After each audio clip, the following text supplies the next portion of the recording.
So, yeah, once again, welcome everyone to the last session of the personal development mentoring cohort with Develop Your A Game. And I was just saying that I'm happy that this final session is just going to be us, no guest this time.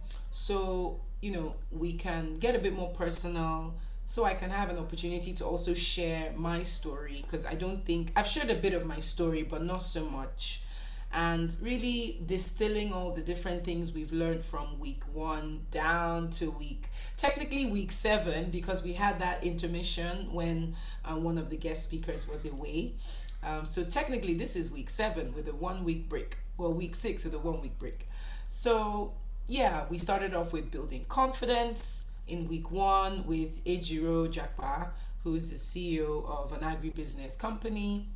And, like I was just explaining, faith, if you're a Christian or if you're a believer or a Muslim, etc., having some kind of faith in either God or and also in yourself, because you need both, right? You need both. You can have faith in God and have no self-belief. And I think one thing I really want to come across today is, even though you were supposed to have that self-belief, it doesn't necessarily mean that you will stop being, I guess, slightly fearful. It doesn't mean that you wouldn't have your moments when you feel like, oh my gosh, I'm not sure. Those moments will always be there. But I think the most important thing to learn is how to manage those fears. So that whole, you do it afraid, you go forth in faith, you step out in faith, you have your support crew. Those are the kind of things that actually help with leadership, because no one is an island, okay? You cannot lead uh, without advisors. I'm sure you all know that leaders, the good leaders, unquote, good leaders, have a team, a committee of advisors. Bad leaders listen to no one. Okay, so one thing I really want to get across strongly today is effective leadership doesn't mean sitting up at the top and just kind of giving orders. It's a two-way communication line. So we're taking points that we've learned from communication from last week. Yes, it was a lot more focused on the grammar, but we can take certain things from the lesson, such as tone, you know, saying things with the intent to be understood. I don't know if I'm making sense. When you communicate because you want to be understood, and you want to pass a message.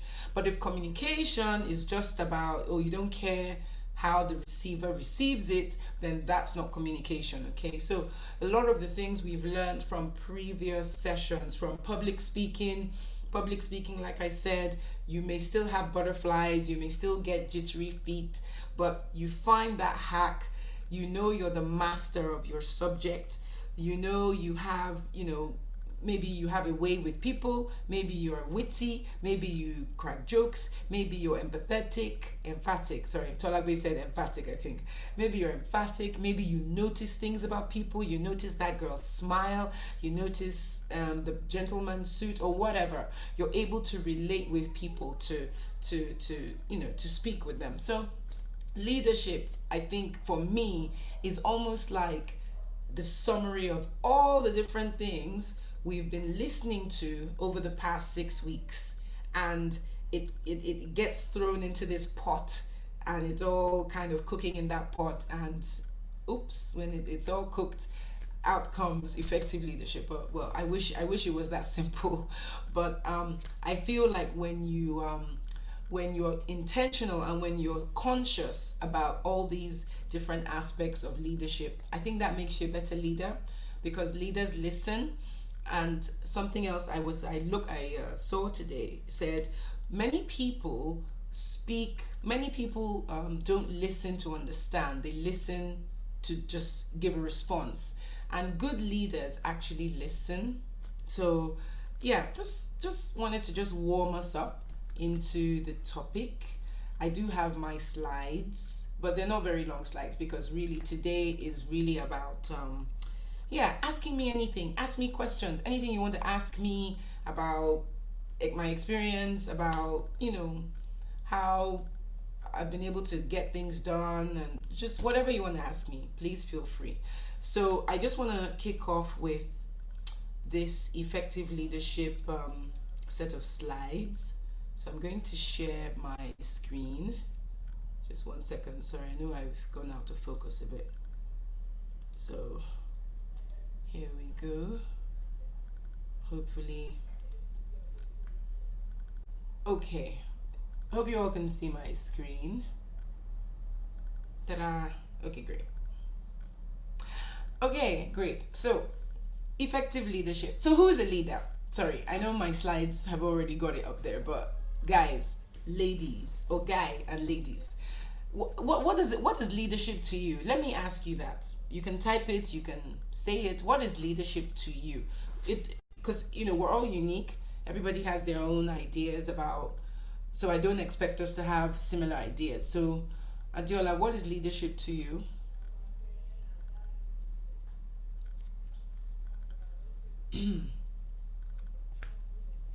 You can type it. You can you can say it. Tuale, what's leadership to you? Or let me make it better. What kind of a leader do you aspire to be? Does that help? Can you guys hear me? I feel like I'm talking to myself. Leadership, okay, Adiola says leadership is being able to have an impact or influence those around you. Yes, exactly. Yeah, pretty much. Yeah, pretty much. Yeah. Ayomide, what about you? What is leadership to you, or what type of leader do you aspire to be? I think leadership to me is service and influence. And kind of leader I aspire to be is a leader that serves and makes positive influences and is able to has gained trust of people such that when I propose something, it is not just jettisoned. I like that. I like that. So, okay, let me ask Twale now.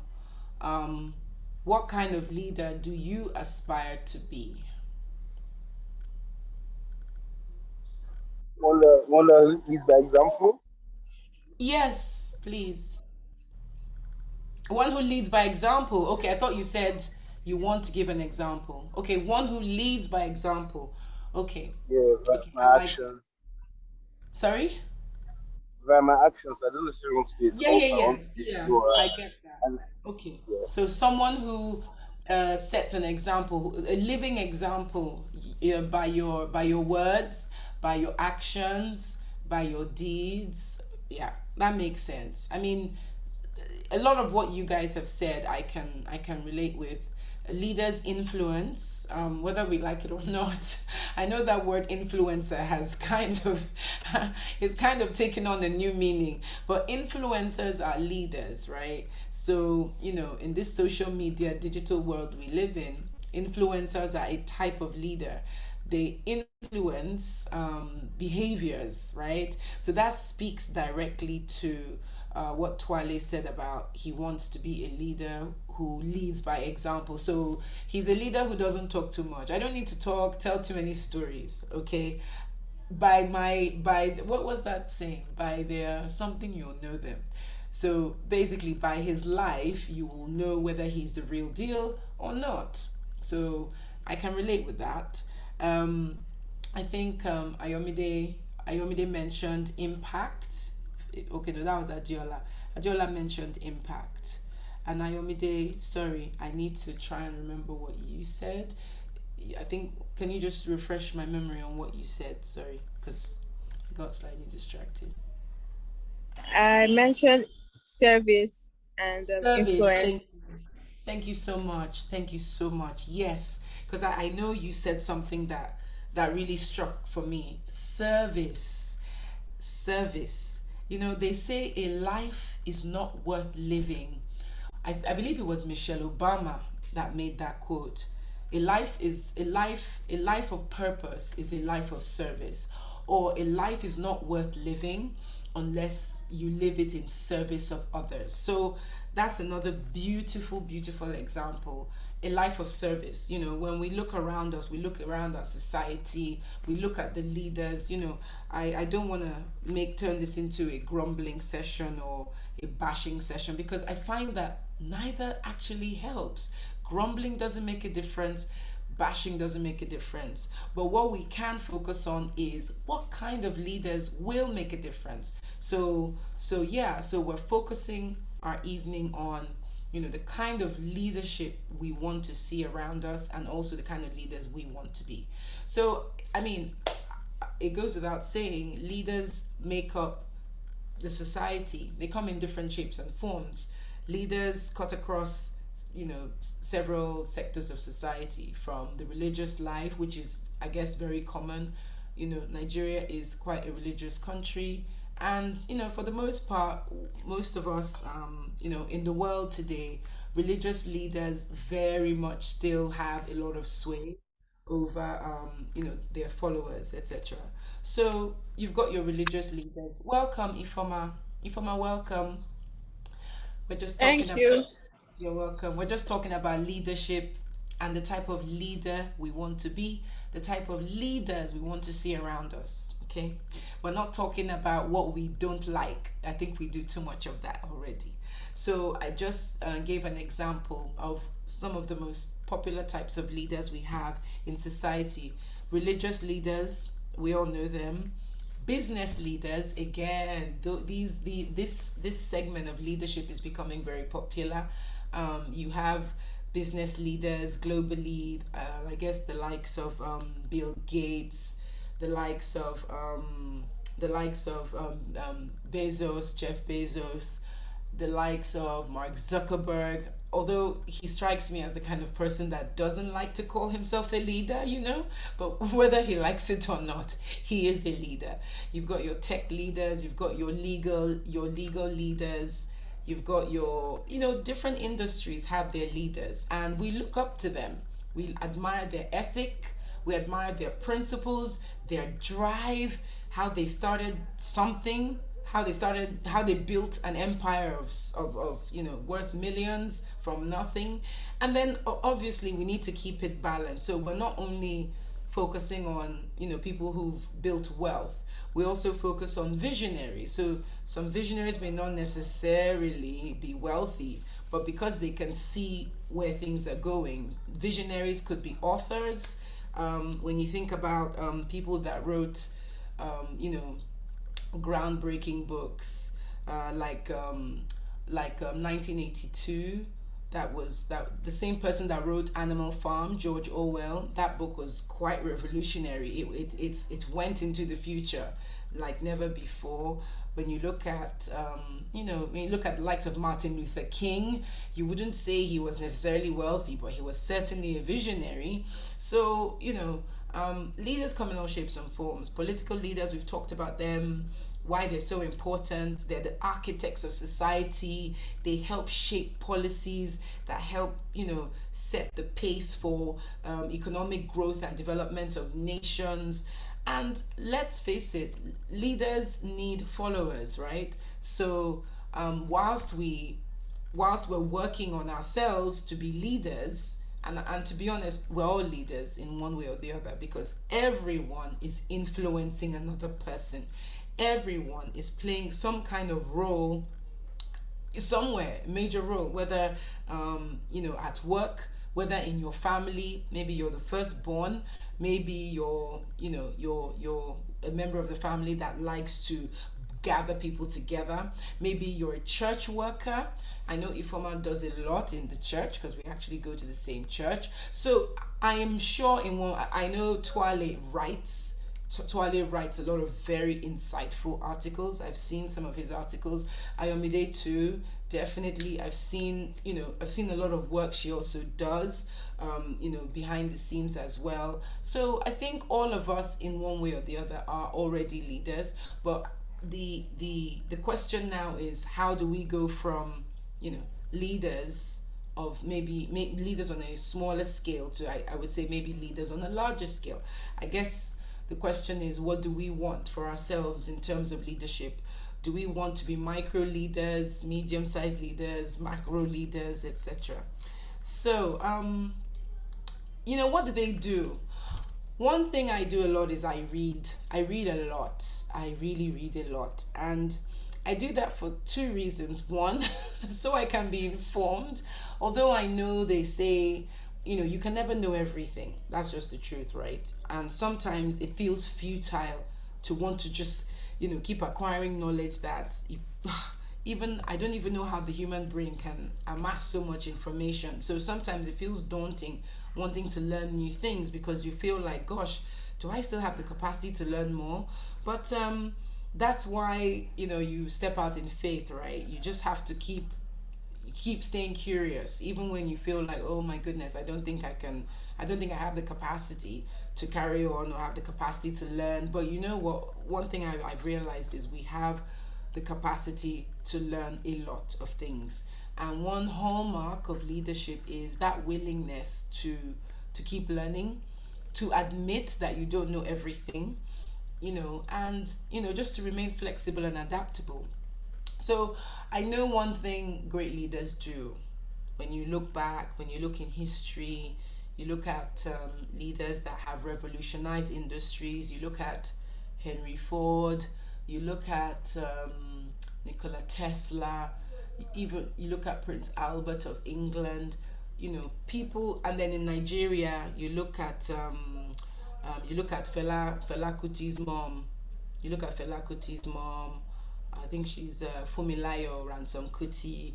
You look at people who didn't want to take no for an answer. You look at people who wanted to render solutions to problems, whether these were social problems, whether these were operational problems, or you name it. So I feel like leaders are people who are constantly trying to solve problems. Again, when you look at modern day leaders, you look at, again, Mark Zuckerberg's name comes up again. You look at even in Nigeria, you look at people who have kind of really played a big role in trying to make life easier. Look at the fintech space, for instance. Look at Paystack. Look at Pega. Look at even on the agricultural level as well. These are people who are driven to provide solutions to age old problems. So leaders, not only are they solutions driven, they're also process driven. Because one thing about leadership is you want to be able to build sustainable solutions to the problem you're trying to solve. Leadership is orderly, leadership is structured, leadership is organized. You know how, I don't know if you guys have heard that word, organized crime. I'm sure you're familiar with that word. Why do they call it organized crime? Have you ever wondered?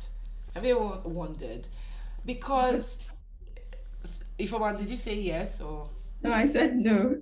Oh, really? Oh, Adiola, was that you that said no? Yeah, it was me. Oh, okay. So I'll just give you a very quick breakdown. So organized crime, in the 30s and the 40s, during I would say in the States, in America, when they were going through a type of very heavy economic recession, and as a result, the government, I think it was the Truman government, they had to pull back on they had to pull back on a lot of spending, they had to curtail spending.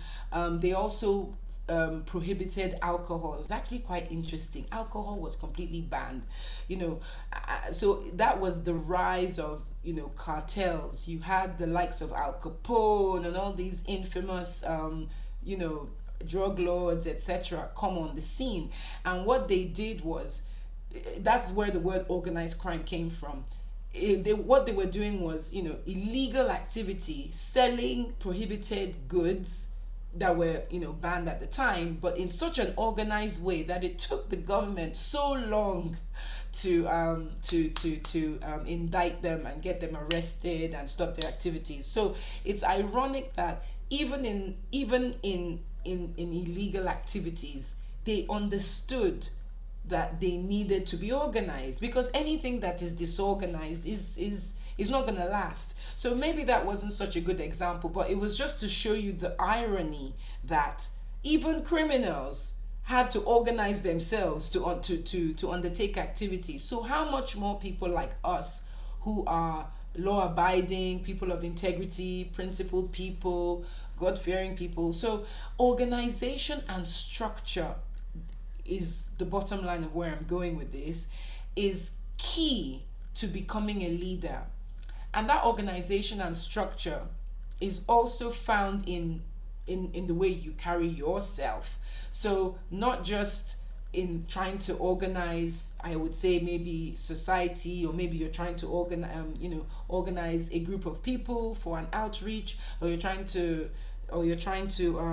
plan an event or a program, whatever it is. You need an element of organization and structure in what you're doing. That's for me the foundation of leadership, because if you're able to be organized, to put structure into what you're doing, then that's the building block for things to kind of get better and better, and also bigger and bigger. So institutionalization is I guess what I'm trying to come across, is the message I'm trying to come across. Good leaders institutionalize systems. We talk about the fact that in certain democracies, institutions are supposed to be more powerful than individuals, right? So those same institutions were built by great leaders who believed in the law, in the rule of law, etc. So I don't want to sound too legalistic, but actually, society itself rests on that bedrock of the law, where everybody's rights, freedoms are protected, and there's dignity of every single person. But the minute that is lost, then society begins to decay, which is exactly what we're seeing all around us. So leadership truly begins with self-organization, actually, because, and this is me speaking, I guess, sharing my experience. It's still a work in progress for me, so I'm definitely not I'm definitely still on that journey of trying to get better at self-organization.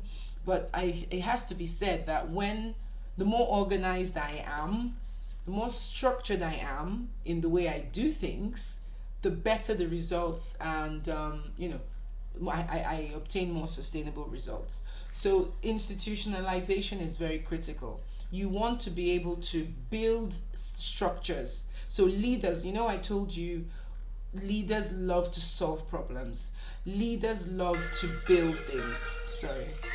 Leaders love to solve problems. Leaders love to build things. Leaders love to help, not necessarily for charity all the time, but also from a profit perspective. But the important thing is there should be integrity in what leaders want to do. So creation of systems, very, very important. So now I wanted to share with you tonight a case study on this gentleman. Do you know this gentleman? Are you all familiar with General Colin Powell? If you're not, it's fine. I can still give a bit of background on who he is. But show of hands, do we all know? Yes. Okay. Diola says yes. Ayomide, Twale, Ifoma, do you all know who he is? Colin Powell, Nope. who coincidentally died last year. Ifoma, do you know him? No. Okay, I'll introduce. Okay, yeah. Twale says yes. Ayomide, do you know him? No, I don't. Okay, okay, okay. That's fine. So Colin Powell, yeah, he's now dead. Rest his soul. He passed away last November, I think. Yeah, last November, 2021. He's a black man, from what you can see, and he's in fact, the highest ranking I don't want to say black leader because we are not our skin color, but sometimes when it comes to America, colorism always comes into everything. But yes, he's a highly accomplished, highest ranking um, leader in the US Army. Yes, and he became the first African American Secretary of State, a position that was also held by Hillary Clinton. I'm sure we all know who Hillary Clinton is. So he is also someone that was pivotal in the U.S. war in Iraq, the Desert Storm War. You may or may not be aware of that war. It happened in the 90s, but he was absolutely pivotal to the success of that war. So just a little bit on him. So he's a four-star general.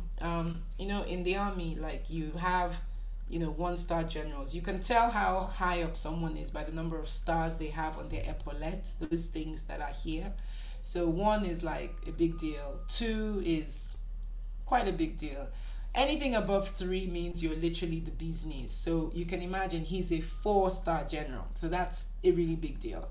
And he was the son of Jamaican immigrants. So already you can see he's kind of already at a slight disadvantage, son of immigrants from Jamaica, grew up in the Bronx. I think his parents valued an education, so he got a good education. However, I actually did watch his TEDx talk, and he came and he said he got a good education, but it was a struggle. He didn't really enjoy school. His grades were, kind of so.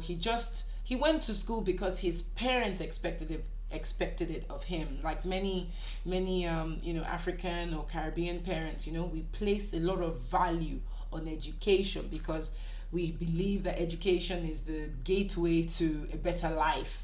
It's more success, more wealth. But he didn't enjoy it. He just didn't enjoy. He just didn't enjoy going to school. So he met someone who happened to work in the U.S. Army, and they gave him a way out, which was, oh, why don't you come join the army instead? And I think at the age of 18, he left and went and joined the army, and literally the rest is history. He was so good, he rose steadily through the ranks, which is quite a big deal for a black man, in the US. It wasn't easy at all. You can imagine contending with racism, contending with so many different issues. So yes, his story, from the beginning is a very interesting one because his life was fraught with challenges from day one. He would later grow up to become Deputy National Security Advisor under Ronald Reagan. So you can see Ronald Reagan is one of the presidents from the 80s, former actor as well. So he literally just kept rising through the ranks, kept rising, very man of principle, to be very honest. And he wrote a book on leadership, actually, because, of course, to get to four-star general, you have to be a pretty good leader to do that. So his theories on leadership, his influence, his impact has been felt by so many people. So I guess it goes without saying that someone like him would also author a book to share his knowledge, his experience. And one thing I really like that he said that I picked out is, you're a good leader if people follow you, if even if only out of curiosity. So, leaders naturally attract people to themselves. It could be your charisma. Like I said, there's something special about everyone. I believe strongly that we are all blessed with one talent or skill or the other, or perhaps we're multi-talented and multi-skilled if we're really, really, intentional about developing ourselves. Because I don't believe that that you're born. I don't believe that leaders are born. I believe that leaders are made. I'm from that school of thought. Anyone can be a leader. There is no such thing as, oh, I don't have leadership qualities, or, oh, I'm not cut out, I'm too quiet. No. It's just a function of how intentional we are about building and developing those skills, even further. So I wanted to pick out some attributes of great leaders like Colin Powell, rest his soul. And for me, you can call me biased, but at the top, I put they teach. And, for me, I feel like teachers are the world's superheroes. I really feel like teachers do not get the they don't get enough kudos and respect for what they do, because everyone on the planet at some point is going to be taught by someone, whether it's formal education, whether it's an informal education or professional education, you name it. Teachers are the world's superheroes. Without teachers, the world will still be very backwards, like in the dark ages. We would make so many assumptions about each other.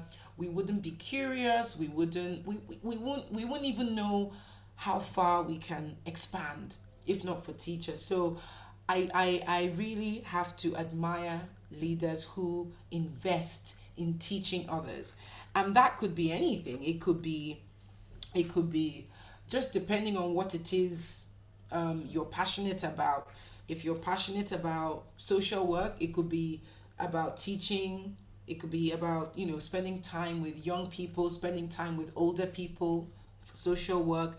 If it's church work, it could be about being an active worker in the church, taking part in activities. If it's business, it could be that you're a whiz at, I don't know, Excel, PowerPoint, and you decide, oh, I want to teach these skills for free, or I want to charge something. Because I'm sure you're all aware that there's a massive, massive skills gap in Africa right now. There's like a 20 million people skills gap, meaning there's so many people out there that still don't know how to use Word. They don't know how to use, your Microsoft tools, etc. So some people, it's no surprise that all of a sudden skills websites, skills platforms are proliferating everywhere. Why? Because there's a gap that has to be filled. We need to teach more people. We need to make them more aware, that their lives can be better if they invest in these skills. So teaching is very important. Sharing knowledge, oh my goodness, this is something I personally love to do.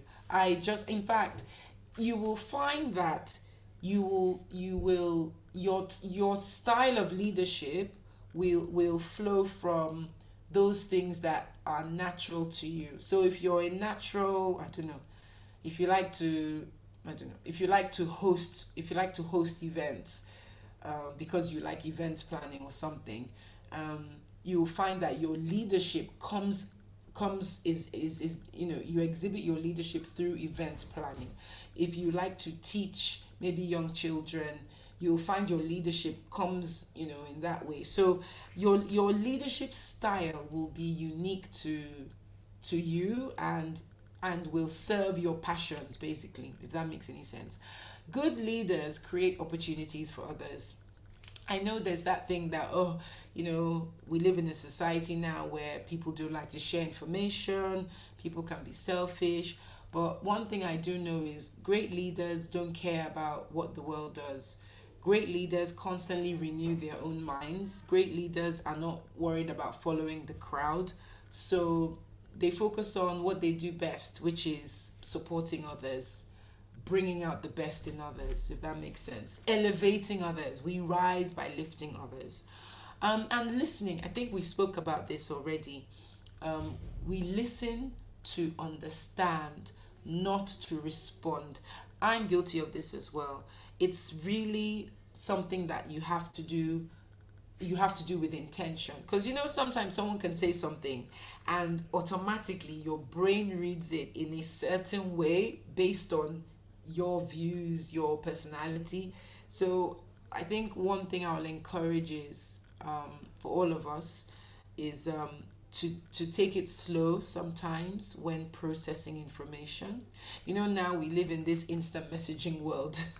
So constantly instant messaging, and I feel like instant messaging this might just be me, but I feel like instant messaging has kind of made us, it's forced us to learn to react more quickly in an unnatural way. When you're speaking with someone, it's different face to face, but DMing and all, sometimes you just kind of type.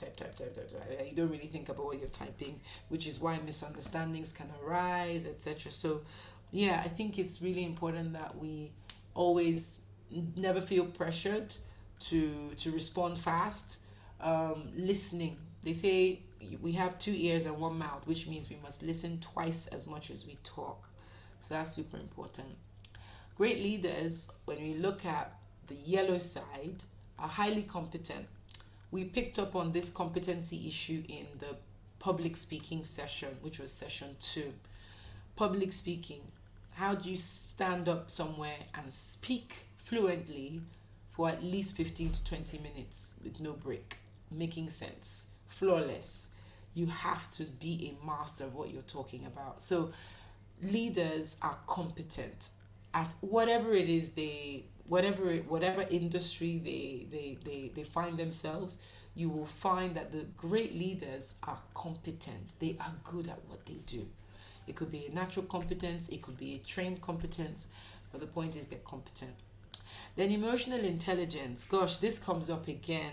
I'm sure we've all seen the slap that reverberated around the world. No, I mean, we've been on that topic about the slap. In fact, it started with Bianca and Ibele. And then, just as March was ending, boom, another slap comes. And this time it's between Will Smith and Chris Rock.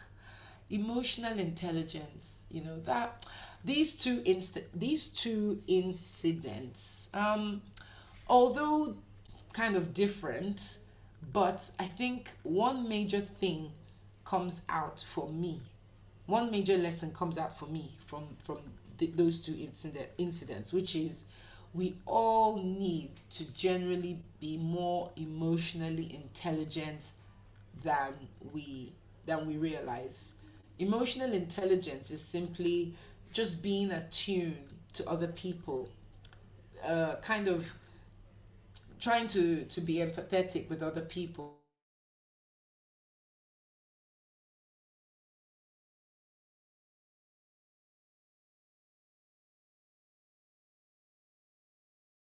with what might be appropriate or inappropriate. And you have two very different incidents, but you can see that one common factor in both was there was a kind of lack of EI in both. That failure to read the EI or failure to even apply the EI at all. So emotional intelligence is something that we all have um, to develop, or if we have it already, we just keep working on it, building it, because you can never have too much of it. The people are different. The way you deal with Sorry, one. can I ask you something? The emotional Yes. intelligence in Will Yes. Smith and Chris Rock issue. Sorry, Yes. I'm making double. Like the emotional intelligence you're talking about for Will Smith, right? Yes. Oh, okay. Yeah, yeah, for both of them, for both. Because Because Chris didn't know about her issue. In fact, I didn't know about the issue. It was until the slap that it happened. And everybody did, they went back to investigate him and they found out that he didn't know about her issue. So he wasn't at fault in this case because, as far as I'm concerned, no offense to anybody who is a Jada Smith fan, yeah, she's not my fan because, as far as the way I saw it, it's Will Smith let, in fact, your every video is landing. dot of emotion was wrong for that day. You could have laughed it up. Now, this is something he has worked hard for over the years. He has never won an Oscar.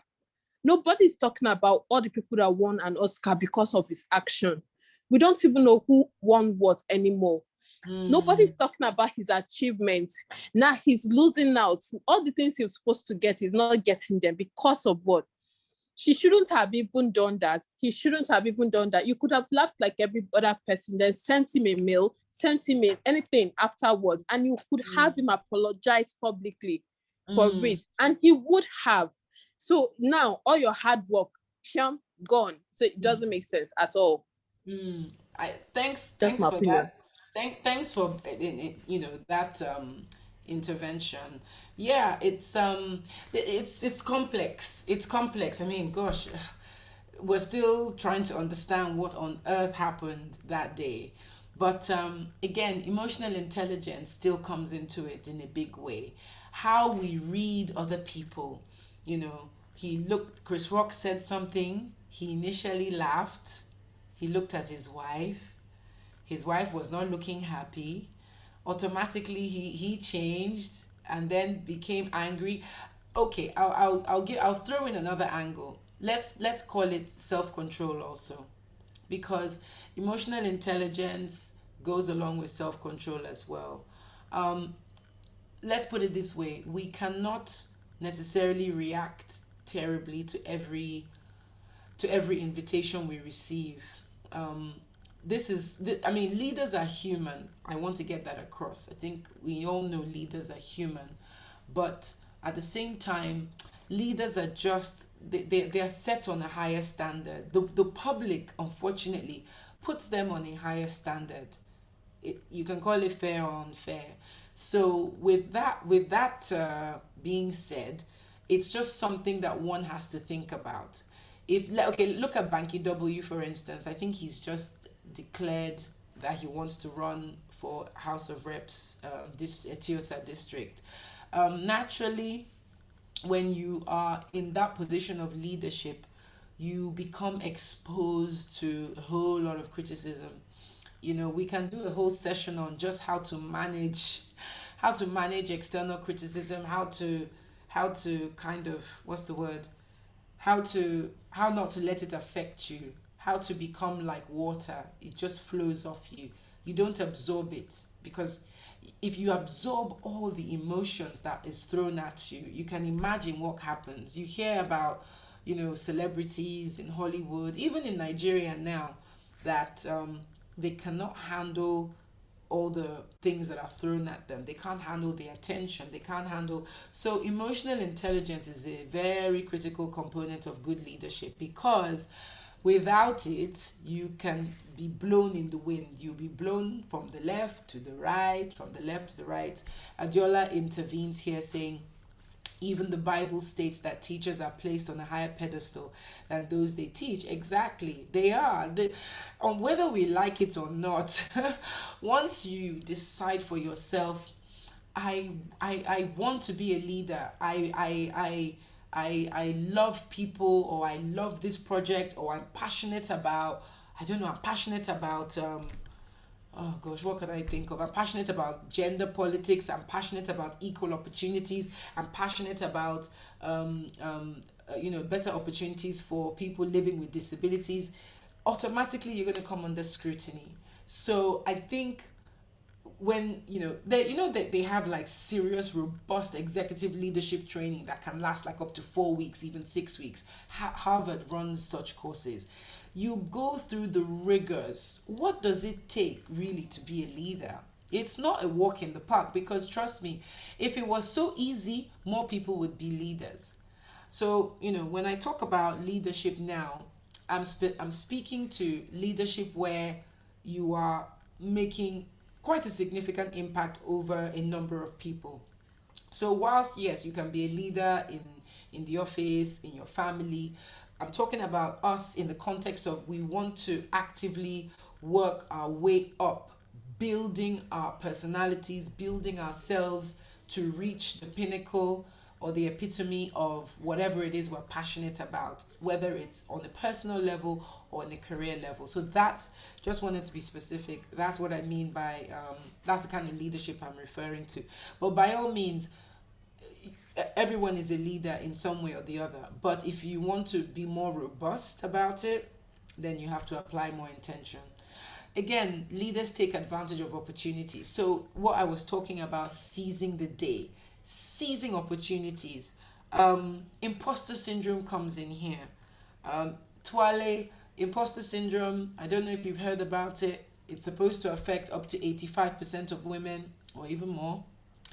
And men are less affected generally, but I do believe that most of us at some point in our lives, go through phases of a bit of self-doubt, go through phases of you know feeling slightly unsure about where their life is heading. Everybody has felt that way at some point. Oh my goodness, I'm not sure where things going. Do I want to stay in this position? Do I want to change careers? Where am I going? And sometimes it can be difficult taking advantage of opportunities. But again, goodly, you owe it to yourself as someone who is building up their capacity, becoming a future leader, because you cannot draw from an empty cup. You have to seize those opportunities also for yourself, to remind yourself that you can and that you're doing it. Because when you start impacting others, inspiring others, you have to kind of you have to kind of practice what you preach as well. So it's not so much the theoretical side where you're just telling people, yes, go out, take advantage. It's very important to walk in those shoes as well. It's very important. And yeah, you feel the fear, but you do it anyway. Okay.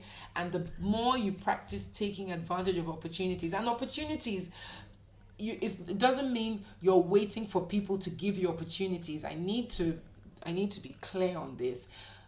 Leaders create opportunities. They don't wait for opportunities to come their way. Most of the time, they're creating those opportunities, because a lot of the time, leaders are driven by curiosity. Leaders are driven because they are not satisfied with what is around them. That curiosity is a real it's a real characteristic of leaders. They're curious. You're constantly trying to understand things around you. And that curiosity is what creates the opportunities. And you share those opportunities. And you can see how everything is connected. So all these attributes do not work in a silo. They're all connected. It's very rare to find a leader who teaches but yet doesn't share knowledge. That doesn't work. If you're teaching, you're sharing. And as you're teaching, you're elevating. And as you're elevating, and so on and so forth. So, I mean, you can read, you can read the other attributes for yourselves. I don't want to um, overflog this, but you get the picture of what I mean. So I want you all to begin to look at these attributes. And these are just a snapshot. By no means, this is a snapshot. There's so many other ones. And you could say, let me work on 3 of these, or 5. I think 5 is pushing it personally, but let me pick 3 of these attributes. Let me work on these for the next. Okay, we just started a new quarter, right? We're now in Q2, right? So you could say, okay, for Q2, I am going to focus on building my knowledge. Because if you want to teach others, you have to build your knowledge first. And you know what they say? If you want to master a subject, go and teach it. I'm telling you, if you want to master a subject, go and teach it. And I tell you, you'll become a master. So if you decide, I'm going to focus on learning a new skill, a new language. I'm going to learn Python. I'm going to learn Java. I'm going to learn coding. I'm going to learn crypto. I'm going to learn how cryptocurrency works. What's an NFT? I'm going to learn about some new area of business, whatever you want to call it. Learn it and then go and teach it. And I'm telling you, you'll be amazed how far you've come. So I want all of us here to pick 3 areas we're going to work on this quarter. So I want us all to be accountable and share in the box what 3 areas from the orange. So not three from orange and 3 from yellow. I mean, pick from orange and yellow the 3 that you want to work on. So do you want to go ahead and share? Do you want to go ahead and share?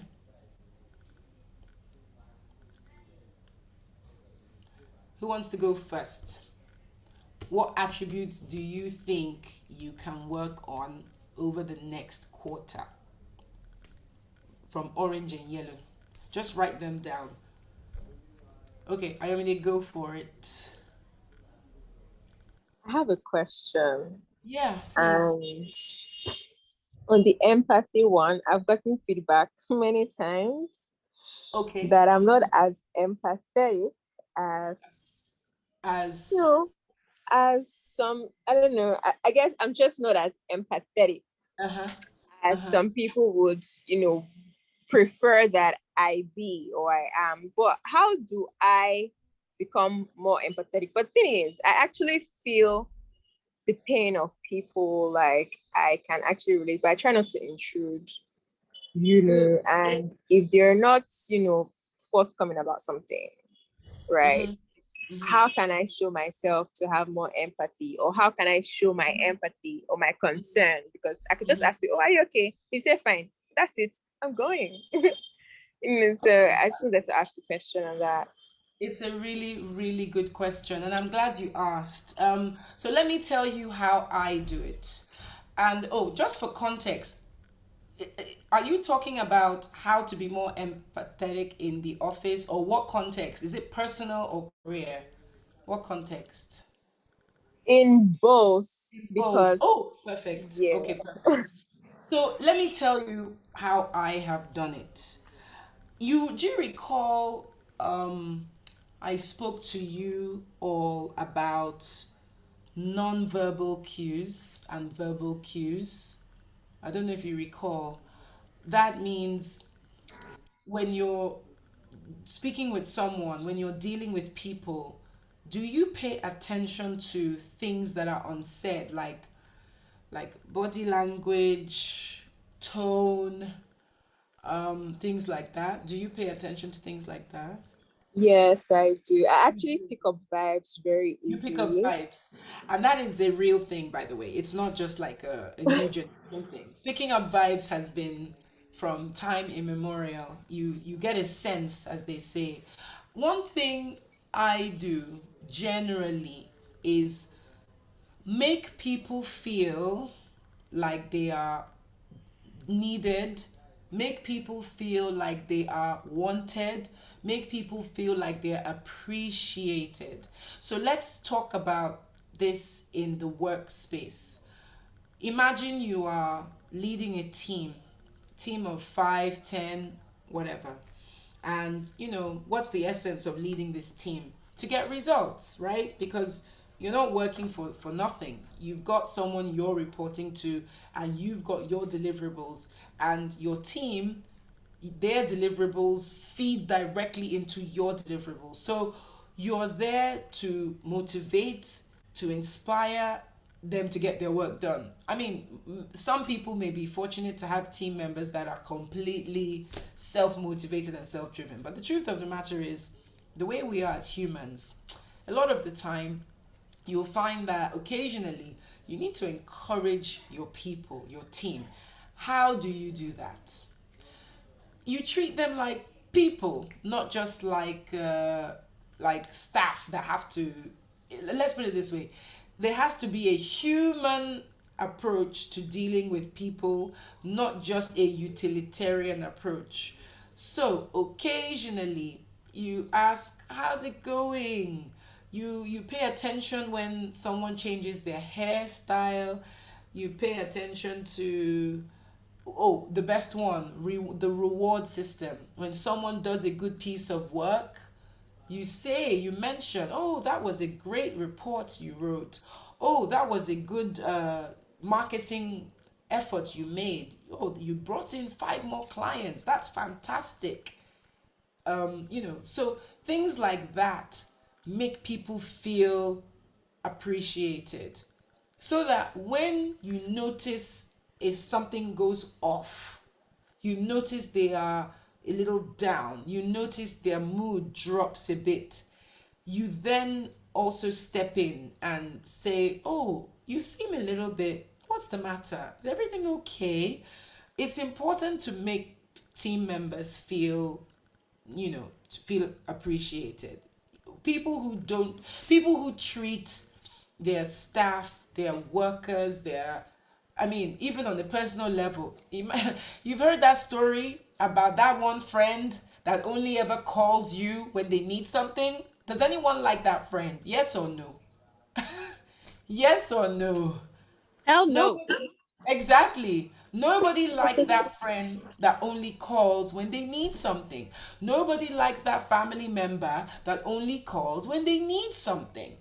Or they don't even pretend they don't even try and do small talk. They just go straight into, oh, by the way, so can you just lend me like 30,000? Yeah, I need to go sort something out. No hello, no morning. I think being a human is effectively what helps build rapport. It sometimes the answer is very simple.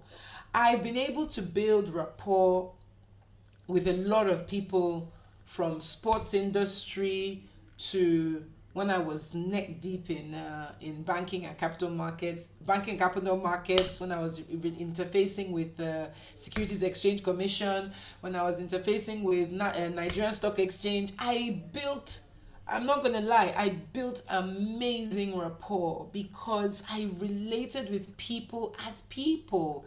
You know, I asked, it's for me, it's an interesting one because I know not everyone has that personality naturally. So you could fake it till you make it. And that doesn't mean you're being fake. No. It simply means you're just learning. You're in the process of learning a new skill, which is human relations. Some people don't do it naturally, and that's fine. The point is that self realization that you need to get better at it is an amazing thing, because the only way to move forward in life is to know that there's something you need to be better at. There's nothing worse than a person that doesn't even realize that they have a fault. It's like an alcoholic who doesn't think he's an alcoholic. Can he ever become a recovering alcoholic? No, because he doesn't think he's an alcoholic. So he'll keep drinking and drinking and drinking and drinking, and he says, "No, I'm not an alcoholic. I just love a little. I just like to have a nightcap or something." So I think the fact that, Ayomide, you are aware will already make you better. So just go easy on yourself. Ask about others, be curious about others, because believe you me, one thing I wrote on my Twitter once is, as a highlight, as a pinned tweet. I wrote, humans will be our greatest assets in our lifetime. Not houses, not buildings, not cars. Human beings, I'm telling you. But not from that kind of slavery approach. Of course not. More from the relationships are assets. It's a currency. I mentioned this in a young people's mentoring session I did last week. Relationships are a form of social currency. You need to invest wisely in the right relationships so you can draw from those relationships. Because believe you me, when you invest wisely, you will be able to draw on those relationships to your benefit, actually to a mutual benefit. So I really hope that answers your question. Ifoma, I think you wanted to ask something. I think. No, not ask. I was going to just contribute my quota of what I know. Yeah. Okay. No. When remember when I said earlier this year, I told her that, okay, you know what, I want to heal. I want to get better for me. Yeah. So one of the things I know that I do is I'm an extremist. I can love you to a fault. Even when everybody's pointing at fingers at you, I will ignore the fingers because I want to see your flaws for me. And I can cut you off like you don't exist. Is that bad? So I know I do that a whole lot.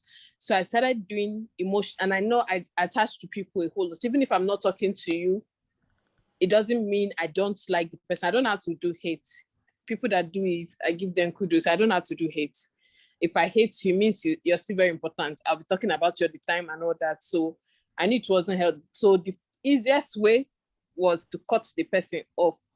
So I started doing emotional detachment.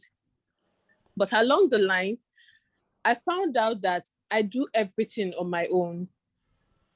Like I would rather carry this building on my own than to ask for help. So one day, and I didn't know it was hurting so many people around me. Then some people knew why I do it, and so others don't know why. my younger brother is very close to me. I know that he will want to do something. I'll be like, you know what? I'll ask him for the help. Maybe he's wasting time in getting it done and everything. I'll be like, you know what? I'll get it done myself. So someone sat me down and said, you do know that everybody's way of loving you is not the same way you love other people. Exactly. So you have to give people time to come measure up to how to love you or find a way to show that love. And even if they don't, people's understanding of what love is different from what your own understanding of what love is. So you people might never see eye to eye. So take your time and start seeing the things these people do that actually show they love you. So I started watching out for the things that they do. So my brother can come to my apartment. I'd be like, you just scattered everywhere like that. He will clean everywhere. Like, take out his time. This is somebody I used to do. I'm a big boy. I'm a fine boy. He will clean everywhere. He would not. So he knows I don't like, even if I scatter everywhere, I can tell you where everything is. So he knows I don't like people touching my things without my consent. He will be looking at it. I know he wants it. If he takes it, he will tell me. And because he wanted, he knew my trust was broken. So it was difficult to trust people. So what he does is, if somebody comes to tell him, he say, no matter what you say to me about him, if I ask him, boom, this so and so thing happened, and he says no, it's no. He made sure he never lied to me. So we started building this thing. And then he said one day, I don't understand why you decide to carry the whole house yourself. Instead of you to just open your big mouth and just ask for help. Just ask for help, you will not die. As simple as it is, it's difficult. And then one other thing that happened one day I was going to work and there was a lady in front of me and I kept hearing this nagging small voice. And the whole spirit kept saying, compliment this woman. I was like, compliment. Me, I have my own issues. Let everybody carry their own issues. Compliment her. So I passed by her and I said, oh, sister, your dress is so lovely. Her shoulders that were down literally came up. Her face changed. I was stunned. I stood there looking at her with my eyes popping out. I was like, yeah? It was like magic. And so I started realizing that little things do count. And I will tell you thank you. Whether you're serving me or I'm serving you, I'll still tell you thank you. I bought a bike, I'll say thank you. So there was this bike man that I used to take. And every time I'll pay him and I'll say thank you. It was just an unconscious thing that I do that became a part of me. So that day, I was in a hurry and I didn't say thank you. I just passed and he said, sister, now wow, I no carry you well today where you no even say anything. And I realized that those small things actually help make people's life easier. So, and in as much as our world and our society is filled with all manners of people, I started realizing that if you ignore it for so long, people will start changing you. You start changing even without knowing it. And I keep telling myself, I don't want to, in as much as I walk through a lot of pains, you don't want to be that person who will push people through the same pain you've already walked through. So you already know it. And it does not take anything out of you to be kind, really. You can be kind to people, but not drag yourself down to people's level that they will step on you or anything. Of course. You set boundaries. Healthy boundaries are very, very nice. I'm just starting to realize that boundaries are sweet. I never used to have boundaries before, but boundaries are sweet. So set boundaries. Everybody will know that, because sometimes people don't even need your money. They just want someone who will listen to them. Or because everybody you see, all of us here, as much as our faces are different, the crosses we carry are different. Some heavier. If I give you my cross, it may be too heavy for you. And if someone else give me their cross, even as much as I'd be like, it's just this small thing, it might be too heavy for me. So it just gradual, really. Emotional intelligence, I think, is the main center of every leadership, everything you want in life, really. Because if you're able to balance that out, you can balance out any other thing. You can walk into a room and just look around and be able to know who to go to for help. Or who to talk to, or who to laugh with, or how to just sit and observe. and people will come to you. It just happens like that. I'm not Yes. always in the mood to laugh. I work with children a whole lot. I'm not always in the mood to laugh, but they don't know. And children don't know you're not always in the mood to laugh. But children remember everything. Oh Children yes. remember who made them happy, who made them cry, who is nice, who Yes. is not nice. And children Yes. can tell who is a pretender. Oh So they know. yes. Yes. So they know it's not even, Yes. oh, because Yes. you're always shining your teeth. So there are times when they even want to even come and I'll be like, please, not today. Please, not today. You just have to find a way around this. Mm, Everybody's growing up because you can never be an expert in emotional mm, intelligence. You can keep your cool forever and ever and ever. And one person will just come and look at you and say, pim, and that day will be the day you boom. And every person who mhm, sees you that day would not know your background story and understand that, oh, mm. something must have triggered. It's the people who walk around you that can tell that Yeah. something must have happened. This person is not Yes. like this. Yes. So my dad used to always say something when we are growing up. He would say, no matter what you do, you cannot be a thief outside and be a thief inside.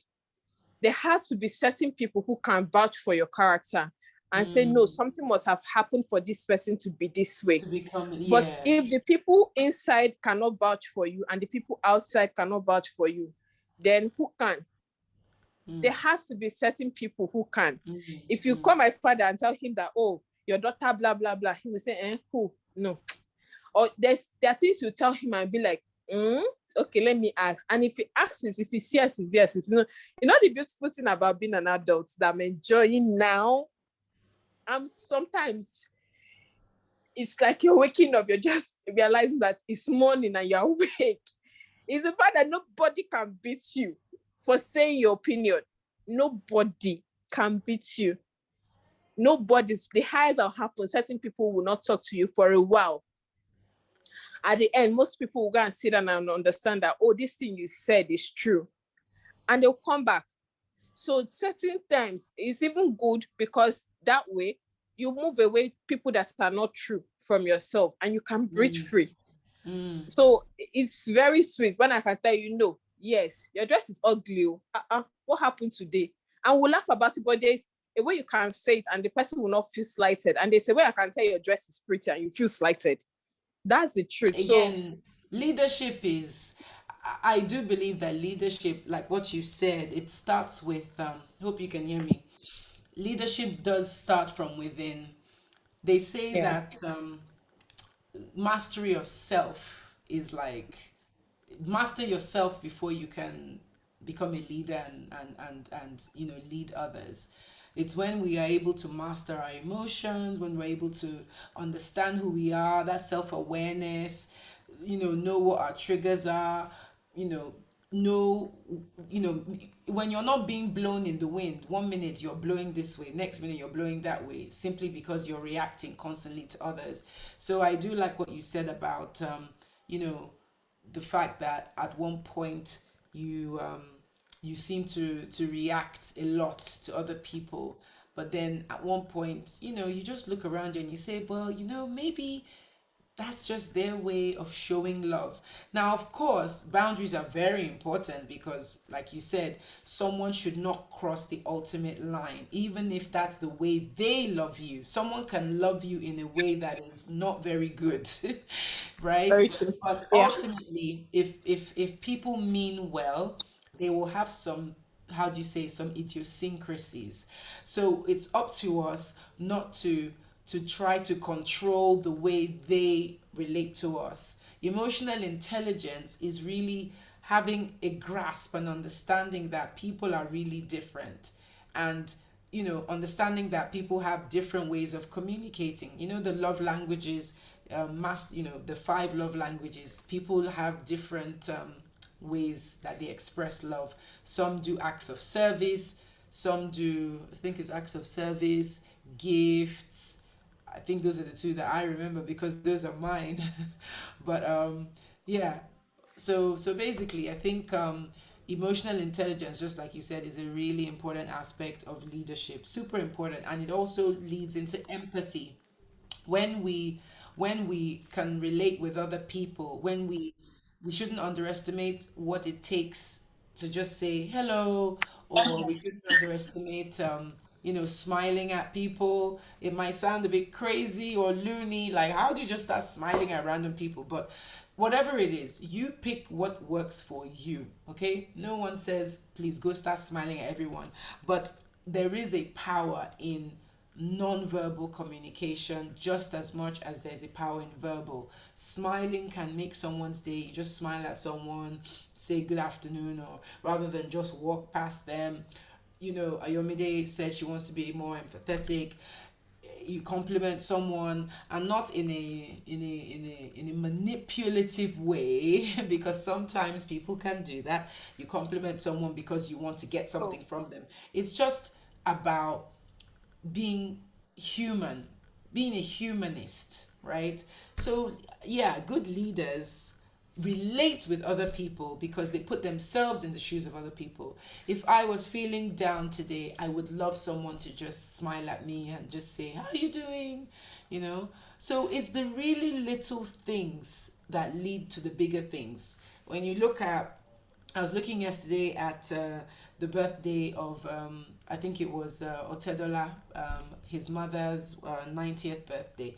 And I looked around and I saw all those different people there. I'm sure out of all those people, there might be a few over there that possibly just relates well with him, relates well with his mother, relates well with his children, and it's the people, like you said, Ifama, it's the people that relate well with you that you tend to want to do business with.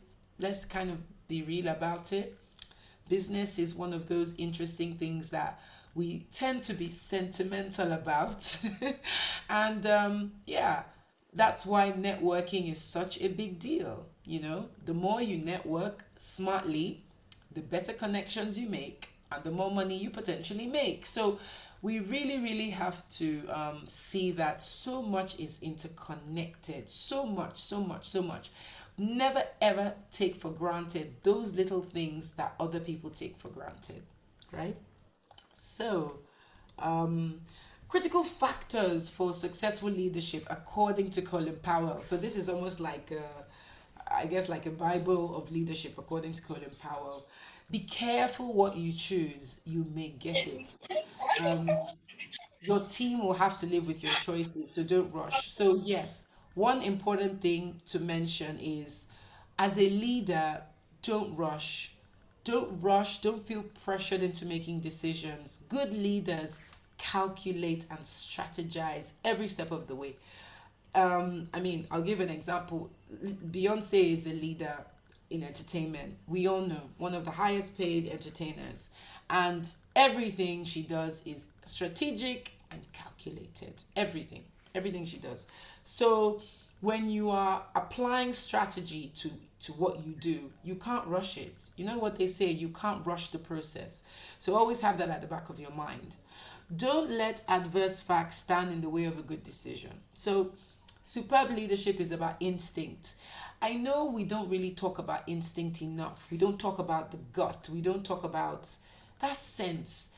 Good leaders are actually more in tune with their instinct than we realize. Yes, strategy is great, but strategy can also be born from instinct. You just get a sense that this is the direction I should take. Oh, I think this market is opening up. I'm going to see if I can work on this market. Or in my case, how I got into sports law. Gosh, well, yeah, it was a combination of two things. It was a combination of being inspired by my son, who I wanted to be more active. But also, it was actually from listening to the right people as well. So, by listening to the right people who gave me that idea that seed was planted in my head. And I began to think, well, potentially there might be something in this space. This space is not saturated. There's a need. So, instinct, let's not underestimate the power of instinct in leadership. You can't make someone else's choices, so don't let anyone make choices for you. And that means don't allow yourself get pressured by, I don't know, partner, spouse, parents, cousin, business partner, you name it. It's so important that, and it sounds obvious, but good leaders don't get pressurized into doing things because it's the popular thing to do. Good leaders make decisions based on what they feel is right. I mean, yes, there'll be some consultation, but it's never about what's popular. It's about making decisions that will work. You can't know everything, but at least you feel like 70% this seems like a good idea because I have facts, I have antecedents, I have a trajectory. This is where I think it's going. So, and also if it doesn't work out, hey, good leaders also own up to their mistakes. So let it be a balanced view. Even if it doesn't work out, the fact that you made that decision, stood by it, and it failed, be ready to accept your decision and move on. And one thing I do believe is that failure is often a stepping stone to success. So failure, we should not look at it like failure. Look at it more like in a spiritual sense. Failure is still part of a journey that you may have to go through. So I failed at a couple of things. Adiola knows about some previous business ventures that I was involved in agribusiness, and it seemed like such a brilliant idea at the time. But the truth of the matter is, I didn't have the maturity at the time to cope with the challenges that come with doing business with other people. If it was today, I'm very sure that business would be successful. But for that time, I lacked the maturity needed to make it successful. So the business failed. Do I regret it? Absolutely not. Because I made so many new friends, contacts, I learned a lot. So failure is just, for me, I see it as something that if it happens, then it happened to teach you something. Okay? Then the small things. Oh my gosh, let's pay attention to the small things. It's the small things that actually become the big things. When we neglect the small things, we potentially could be missing out on something even bigger. I'll give you an example. So you can imagine, okay, this is a very interesting example, but it's more of on a personal level. So not personal to me, but a personal level to who it happened to. So I was reading about one of the queens of France from, I think it was from the 16th century. One of the queens, one of the wives of, I think it was not Louis the 16th, maybe Louis the 14th. So one of his wives was actually, he married a few women in his time. So this particular lady came from a very poor home, very poor home. And by the time she was 18, she had two choices: go and live in a convent or get married to a much older man who was quite wealthy but very ill. So she decided to go with the older man. Yes, I know it sounds like the typical gold digging thing, but the difference with hers was she actually cared for the man, cared a lot for the man, nursed him, didn't complain, looked after him, looked after him. She didn't have to. She could have just said, no, I want to. Because in the 16th century, remember that women didn't have many rights at all. So there was no wokeism in those days at all. So she did what she had to do basically. So, but the good thing about her was she really cared for the husband and looked after him like dutifully, lovingly. And then when he passed away, she ended up inheriting all his estate, which she didn't even really understand what the extent of that estate was. And by inheriting that estate, she actually, came into the company of the king, because she now got employment, as one of the king's wives. So she was working as one of the king's ladies in waiting, and that wife died, and she gained the king's favor and ended up becoming the wife to the king herself. So it just struck me, because I thought to myself, she decided to go with the harder way, which was get married. And this is not so much about, oh, marry someone for money. No, the lesson I got was she took a harder route, which was to be a carer for someone who was much older, possibly even repulsive, you know, but in the end it worked for her because she had good intentions when she started. So I just thought to myself, sometimes we shy away from doing hard things. You know, it's easier to take the road less trodden. It's easier to want to do what is easy to do. I don't need to get that extra course. I don't need to you know, to partner with a global brand, because what's the point? I might as well just stick to what I know. It's always easier to take the easier path. But sometimes when we take a slightly harder path, little do we know that we could be building ourselves up for much bigger things. So that for me was the lesson, not so much that she was a young girl that married an older man for money, because she didn't marry him for money per se. I don't think many young girls would want to go through looking after someone for years, you know, and to that effect, in a very loving way. So for me, what I took from that is that service that Ayomide spoke of, leadership through service. That for me came out a lot.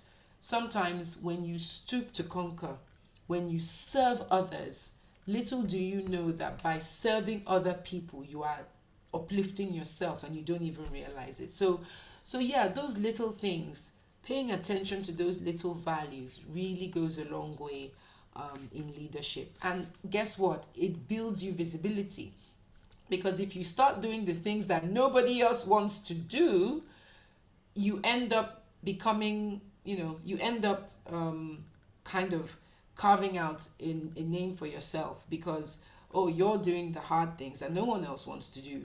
You're going the extra mile to do things that no one else wants to do. Obviously, I'm speaking in the best intentions, things that are legal, things that are good, things that are, because that could be construed, you know, in a negative way. But for the most part, I'm talking about doing good things that are hard to do.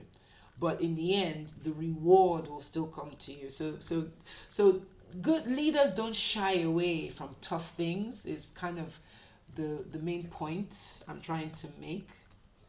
I mean, what else is there? Now, sorry.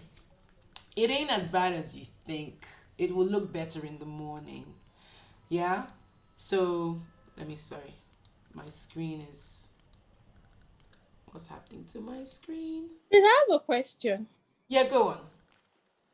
So lately my biggest issue is fear of failure. Aha. It's really, really huge. Like I can relate, trust me. I can it's relate. really bad. I can do whatever it is that anybody will ask me, oh, can you do this? I can get it done if I want to get it done. Yeah. But the fear of the fact that, oh, the first attempt, like I keep thinking in my head that you shouldn't make mistake. You should have to get it right first time. So it's really bad because Yeah. I have so many things to do, but I can't.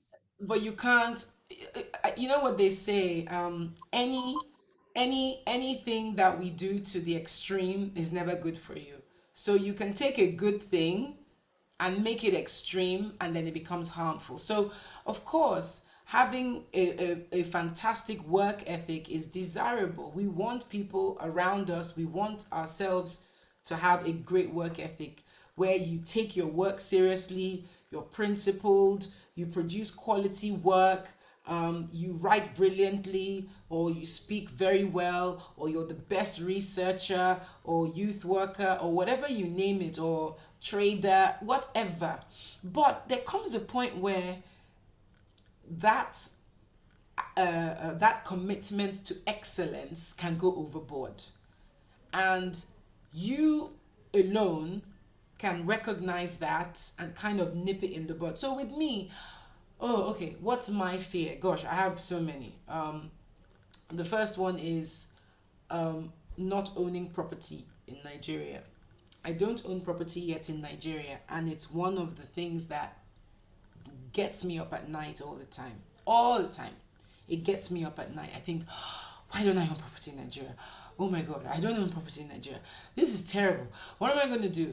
By the time I'm, you know, so, but then I realize worrying about it doesn't actually help the situation. So, rather, we must focus on behaviors that build rather than behaviors that reduce, that are reductive, that destroy.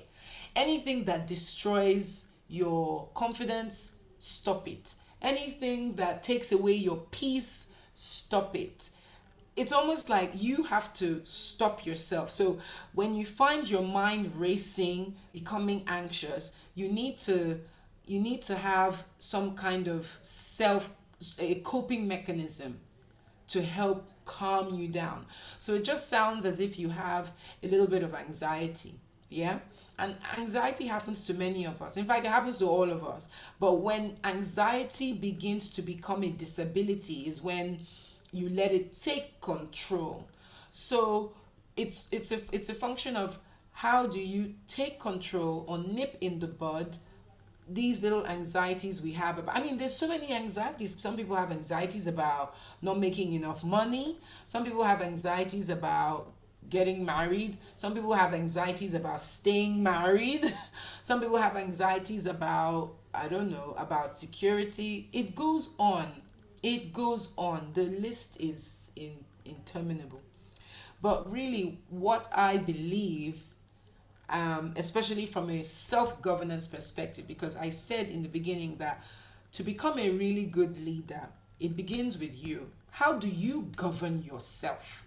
Because if you can't govern yourself, you sure as ain't going to be able to govern anyone else, or lead a cause or a passion or what passion project or whatever. So all these little hacks, like for instance, I used to have what was it, like I used to panic. I used to have panic attacks. Like the minute in fact, I didn't even need to hear bad news. All I had to do was just check the way you're breathing, or maybe if I get a call I don't normally get, I start racing. My heart is running 100 miles per hour. But then I realized worry doesn't do anything. It doesn't. And I had to intentionally force myself to stop. So now if something happens, if I get a funny call, or I just tell myself, switch off, just don't react. So you're gonna have to come up with coping mechanisms to nip in the bud that behavior. So it's almost like you're becoming your own psychologist. You've come up with something that you can do to check that behavior, because it's not a good practice. The more you indulge it, the worse it will get, to the point where it can even affect you from being productive in the first place. So yeah, that perfectionism is I would say almost is pretty much as bad as imposter syndrome, because at extremes, perfectionists end up not doing anything because they want to do it so perfectly, they decide not to. So can you imagine? You are capable of doing it, but because it must be so perfect, you don't do it. And then guess what? You end up feeling like a failure anyway.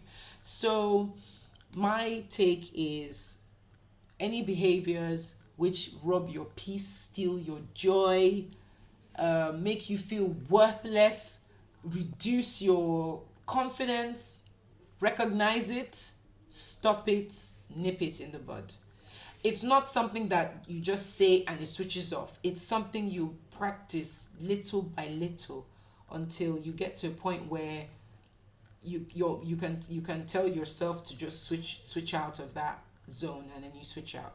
But it's something that you have to actually start practicing. So I hope that helps in some way. Yeah, thank um you. you're welcome. Get mad and then get over it. So again, this is pretty much similar to your feeling about fear of failure, which so many of us can relate with. But instead, we're talking about anger. So maybe some of us have anger problems here, maybe we don't have anger problems. Or replace anger with whatever it is that's bothering you.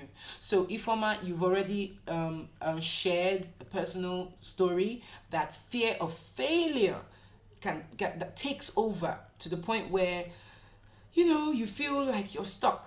So, all of you, in your minds, replace that word anger with whatever it is that's bothering you. And, look for ways to flip it. So flip that anger, flip that fear, flip that nervousness, whatever it is that's negative, flip it and replace it with something positive. And let that be your positive hack for getting over that development point. Because I remember from when I was starting off in my career, we were told, I used to work at PwC when I started, and we were told it's not weaknesses, it's development points. So whatever development point you have, replace that word with another word. Instead of anger, I'm going to use joy. Instead of anger, I'm going to use faith. Instead of fear, I'm going to use faith. And instead of anger, I'm going to use I don't know what could be the opposite of anger. Yeah, joy. Positive. Positive. We're trying to change negative behaviors by reinforcing positive behaviors. It's almost like someone trying to quit smoking. If you just stop, you're going to most likely fall back into it. You know that, right? Because the brain is already. Remember, we did that session. I don't know if you guys remember when we talked about synapses and neuroplasticity. I don't know if any of you remember that session. I think that was the very first session on building confidence. It's like you can retrain your brain. There's a very good book that you should buy if you can. It's called Limitless by Jim Quick. Really, really good book, I must say. And it really talks a lot about the brain. A new habit is formed in as little as 18 days, but with some people on average, I think about 28 days, and in extreme cases, in a year, right? In about 258 days. So, no, not, oh, James Quick. Let me write it. Jim Quick. Jim Quick. Limitless. Very good book. It's all about the brain, neuroplasticity. Contrary to popular thought, the brain, although it looks like a lump of gray matter, it's full of synapses and neurons and electrons, neurons just running, across. And do you know that every time you learn a new habit, you create new pathways in your brain? So learning actually keeps your brain active. It keeps your brain young. It keeps your brain fresh. So any negative behavior that you have is something that you've probably learned from somewhere. So I know Ifoma spoke about some habits that she's had, probably in response to something negative that happened to her. So like when her trust was broken, the brain had to cope with that event. And what did it do? It created a new behavior. So I'm telling you, this might sound scientific, but if you look at it from a primal perspective, you might be able to break out of bad habits a lot better than if you just take it like, oh well, it's just my personality. Actually, no. A lot of the way we behave is as a result of habits we've picked up subconsciously or habits we've picked up consciously, right? And the same habits you pick up consciously or subconsciously can be broken. And they can be broken by deliberately teaching your brain to create new neurons. And how do you do that? Through repeated behavior patterns, i.e., habits. What is a habit? A habit is simply a consistent, repeated pattern that your brain recognizes. Something about when I was reading the book, the brain, I mean, God is just amazing because we don't think of this on a regular basis, do we? We just think, well, I know how to drive. But guess what? Knowing how to drive becomes so ingrained in your system that you don't have to think consciously. So I'm sure you've heard about conscious skills, right? And subconscious skills you can do literally when you're sleeping, and those skills you can do when you're conscious. So when you think about how to kill negative habits, you must replace any negative habit with a positive one. So if it's weight loss, you know you have to stop eating the chocolates and the drinking excessive drinks, but replace it with positive things: more water, more exercise, affirmations, who, you name it. So always remember that as you try to let go of negative behaviors, your brain is designed to work in a pattern. So replace whatever negative behaviors with something positive. So you're practicing positive reinforcement through repeated patterns. I hope that makes sense. I hope that wasn't a bit too, like, you know, um, airy fairy. But truth be told, it's all about patterns. And you know what they say, practice makes perfect. So keep practicing those positive behaviors and patterns until it becomes, part of you. Avoid having your ego so close to your position that when your position fall, your ego goes with it. I mean, that one just goes without saying. Check your ego, okay? Ego is one of those things that drives us to do things like, again, the Will Smith thing. Ego, protection of my wife. I had to protect my wife, make her feel wanted and loved. So I went into primal man mode and, punch, so, slap someone. Ego is like an inner, is like your inner wild beast. It has to be tamed. If you just let your ego run crazy, it will take you in so many different places. So ego is very important. It's important to go before your ego. Do not let your ego go ahead of you, if that makes any sense. Otherwise, your ego will just carry you on a it will carry you on a wild goose chase. So that's also part of emotional intelligence, self-control. Again, this is all easier said than done, but it does not mean it's not something we can aspire, it's not something we shouldn't aspire to, because again, this learning is a lifelong thing, and the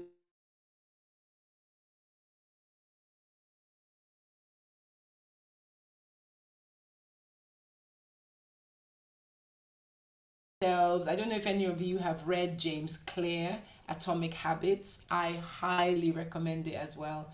James Clear. You know what? I think I need to write my own book because I'm just here recommending so many different books. But James Clear is another great author, and Atomic Habits it's beautiful. It just distills quite perfectly how habits can literally make or break you. Habits, something as simple as a habit, the habit of discipline, the habit of indiscipline, the habit of caring for others versus the habit of being detached and distant. Look at the habits of successful people. What kind of habits do some of them have in common? You will find some of them might have habits of being frugal in common. You might find habits of being addicted to process. Everything must follow a process. You might find some have that habit of being very good with people. You look at Richard Branson, amazing with people. You look at Tonya Lumelu, great with people. So different people have different habits. You look at Mother Teresa, a mother to so many destitute people, children, left her wealth and just went and lived her life in a simple way, but impacting so many because she loved people, she loved children. So your habits have more power over you than you realize. So if you have bad habits, it's a good time to be very conscious about them and begin to start to work on them so that those habits push you closer and closer to your goals. And I think the most important thing is it can be done. I love this Chinese proverb that says, do not interrupt the one that is doing the work, right? The one who believes it can be done, please don't interrupt them as they're working. You have many naysayers. You want to do something, you start hearing, murmurings, you can't do this, it's going to fail. Leave all that aside. Do not interrupt the one who believes it can be done. Chinese proverb. So that can-do attitude, that resilience, that just I mean, it's almost superhuman because sometimes leaders believe things that no one else will. So that power of self-belief, that power in believing in what it is you're doing, that it's going to go somewhere. I can't see it yet, but I believe it's going to go somewhere. It's a very, very powerful attribute of a lot of leaders. There many leaders, when they share their stories, whether it's on TED Talk, TEDx, or they're sharing it on the BBC or wherever, you always hear that story of I overcame, I'm an overcomer. Don't know if any of you also watched King Richard. Goodness me, that film was pretty powerful. I remember going to watch the original interviews because I was inspired by that film, the same film that Will Smith won his Oscar for. And the story of determination that comes out in that film is unbelievable. Just believing that it can be done. So these are just some of the ingredients that truly make great leaders great. And yeah, I think I've literally come to the end of this this session. I've overrun by 2 minutes. But yeah, if you have any questions, if you have any other contributions to make, but I really hope you found this session interesting.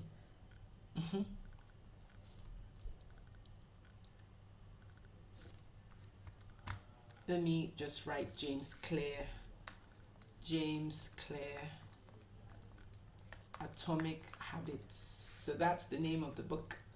That's a really good book on habits and understanding our habits. Ayomide, yes, please, you can speak. Yes, I have a question. Go on. And again, I'll use the Will Smith, Chris Rock Please use scenario. it. Use it. And I would also, refer to because we got 2 slaps in a row in I March. know. Insane. 2 slaps in and, March. and because I'm a Will Smith fan, I'm not a Jada Pinkett's fan, but they're married anyways, that's their life. But this slap, I was thinking about it so much. I feel like I was so invested in it. And something, as I was, thinking about it, something just told me people need to always think of the big picture. Absolutely. And my notes to myself, as I was just thinking on my bed, was before you go anywhere, think of the big picture, always, Absolutely. why you're there. Because I Absolutely. had some heated debates with some of my friends, and they said, oh, Chris Rock spoke about Jada Pinkett, some Oscars ago, many Oscars ago. But when I watched the video, I'm like, the guy was actually talking about systemic racism, right? He mentioned Jada Pinkett, but then he wasn't exactly dissing her. He said, oh, she said she was going to boycott the Oscars, but nobody invited her. Oh, He, yes. he said that, but I think in the grand scheme of things, he wasn't picking on anyone. He was just talking about systemic racism, even in the entertainment industry. And fast forward to 2 weeks ago or last week, we had this blowout. So, what I told myself is, okay, you know what, you have to learn from this. Think of the big picture every time you're stepping out, you're representing your company, or you're just representing yourself somewhere.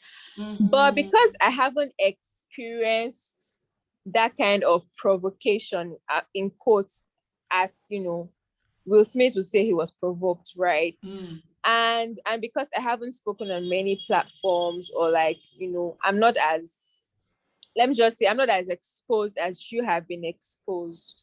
So with that scenario I have painted, and with the solution that I have found, but haven't experienced it, in always thinking of the best picture, I wanted to ask, is there any experience that you've had where you had to think of the big picture as opposed to reacting, or trying to set a boundary, but then how do you constantly keep the big picture in your mind Because sometimes Mm. it pays to be petty. Like everybody, we can I, all drag it. I But, know.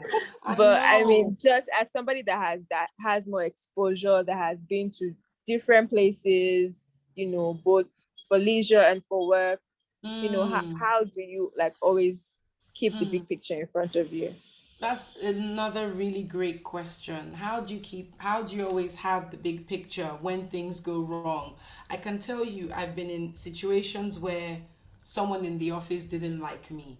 And I'm not gonna lie, this is where ego comes in because I think to myself, I've not done anything to warrant this type of behavior. Then I think, well, you're not jollof rice. Not everyone's gonna like you, right? And it's fine. It's fine. Not everyone is going to like you, and that's something I had to learn. It shook me at first, I'm not gonna lie. It shook me, and that's when I realized that I need to keep my ego in check. Who do I think I am? Why must everybody like me? People don't look, it's work. The context is I'm in an office. I'm not here to necessarily make friends, but I am there to get on with people in order to make the work move. So if someone decides, well, they're not particularly going to smile with me, they're not going to make small talk with me, it that took me a while to get used to, but now it's fine. I've learned over the years that you need to remember the context of where you are. Not everyone is going to like you, but that does not necessarily reflect anything negative about you. Remember what we said, that people are different. People process differently.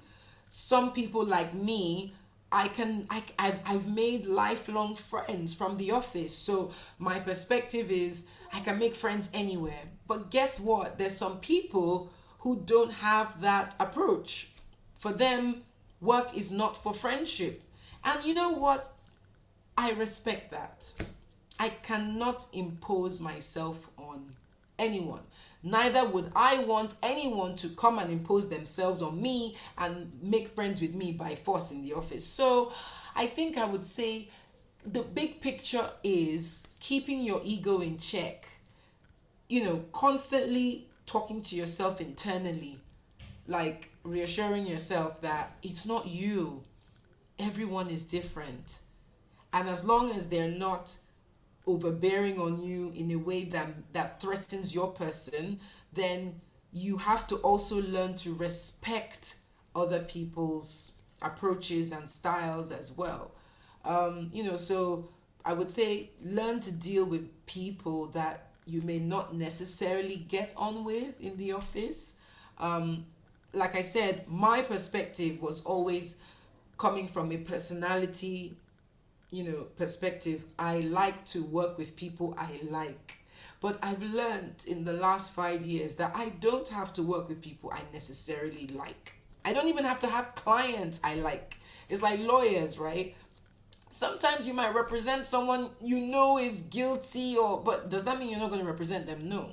So that perspective of balance, always know whether your sentiment is beginning to interfere with your objectivity. And it's very easy to get clouded, right? So, you know when you have a sudden reaction, and this happens to me till today. And I said earlier that sometimes when you're doing all this instant messaging, it is so easy to form a very quick opinion on something. But you should always give yourself time to reflect. And that's one thing the world does not promote. We promote YOLO, OIO, do it like this, be fast, independent. But it's very much just go, go, go, go, go. And I don't think that necessarily is the right way to live. I think we should put more emphasis on reflecting, taking our time to make decisions, taking our time to analyze, but obviously don't overanalyze, don't go overboard. So, in a nutshell, I'm saying that big picture is maintained by practicing good habits. take a step back sometimes and assess the situation. Don't make judgment calls. Don't make instant judgment calls. Maintain objectivity. You know, that's how you. That's how you always have the big picture in mind. Put yourself in the shoes of others. Like this Will Smith is a very good example. I really had to try and put myself in the shoes of, like, okay, fine. I can understand why he did it. It doesn't mean it was right, but I can understand. He's still human. So, what is the ultimate lesson? That we need to practice self control. So, it's a judgment free zone. It's more of a, we're reminded about our weaknesses, our development points. So that way, you become less judgmental and more empathetic. Oh, I can empathize. His relationship with Jada might be a bit strained there.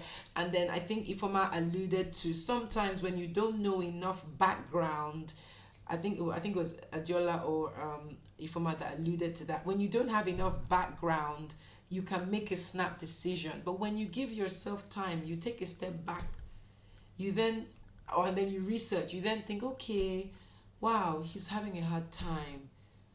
His son just came out. Oh, the daughter just came.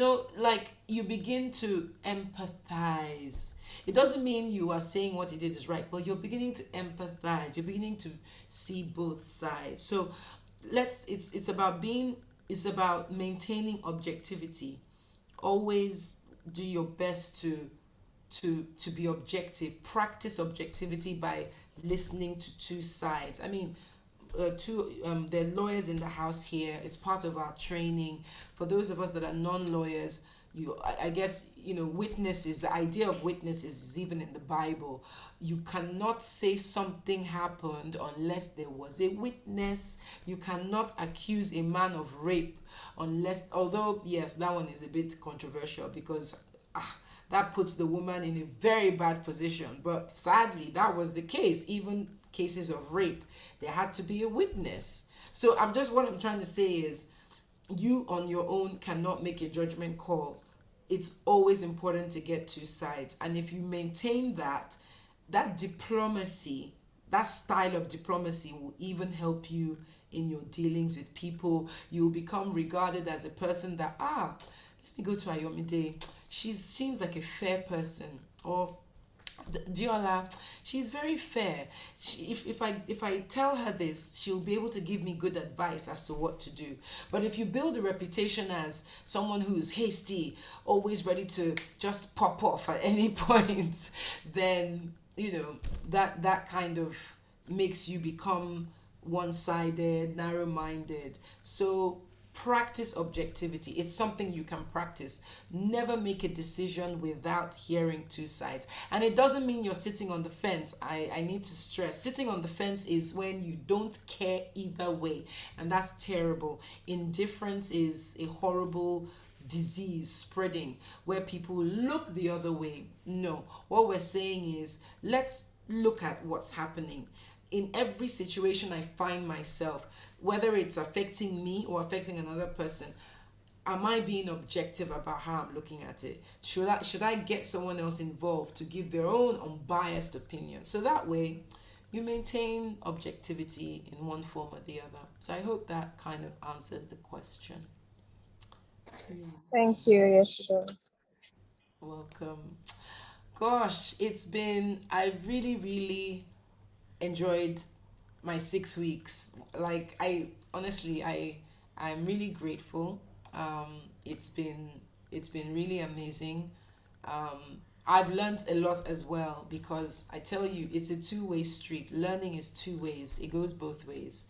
And my mind has been opened just as much as yours, because we're talking about things, we're discussing, sharing life experiences, context, and all in all, it's led for a richer discussion. So thank you to each and every one of you for your participation. It's been great having you. And two things I promise: all the recordings.